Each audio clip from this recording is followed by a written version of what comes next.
সালিম খান বা ওনার পরিবার নয়। বাংলাদেশে যা দেখছি আমরা কিছুদিন ধরে যে ভিজুয়ালসগুলো আসছে, এটা সত্যি খুব দুঃখজনক।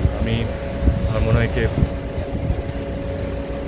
বিশেষ খুব একটা আমি বলতে পারবো না, কারণ এটা পুরোপুরি একটা দেশের ব্যাপার। আমার মনে হয় না আমার বিশেষ কিছু বলা উচিত। আর এটুকু চাই কি বাংলাদেশে আবার শান্তি ফিরে আসুক, মানুষ যেন আবার শান্তিতে থাকতে পারে, এবং যেই ভালোবাসা নিয়ে বা যেই আনন্দ নিয়ে আবার বাঁচতে নিজেদের নিজেদের সঙ্গে, সেই যেন শান্তির আবার যেন ফিরে আসে।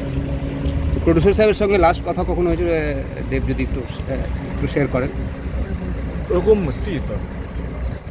কবে হয়েছে সেটা এখন মনে নেই, কিন্তু যে দৃশ্যগুলো কালকে রাত্রে আমাদের কাছে এসছে বা যে ছবিগুলো, বা ইনফ্যাক্ট আমি তো বিশ্বাসই হচ্ছিল না এরকম কিছু একটা হতে পারে, কিন্তু যখন সত্যি শুনলাম কেনা এটা হয়েছে, এবং শুধু ওনার জন্য নয়, মানে পুরো বাংলাদেশের জন্য আমার মনে হয় সত্যি একটা খুব কঠিন সময় দিয়ে যাচ্ছে।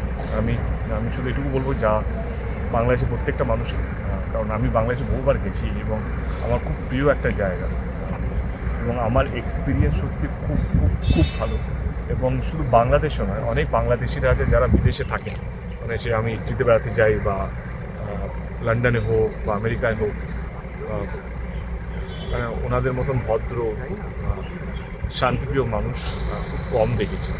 আমি এটুকু অনুরোধ করব আপনাদের মাধ্যমে, যারা যারা শুনছেন, বাংলাদেশে যারা যারা এখন শুনছেন আমাদের, আমি উপরওয়ালার কাছে প্রার্থনা করবো যেন বাংলাদেশের শান্তি যেন আবার ফিরে আসুক, মানুষ যেন আবার ওই ভালোবাসার মধ্যে যেন পেতে থাকে।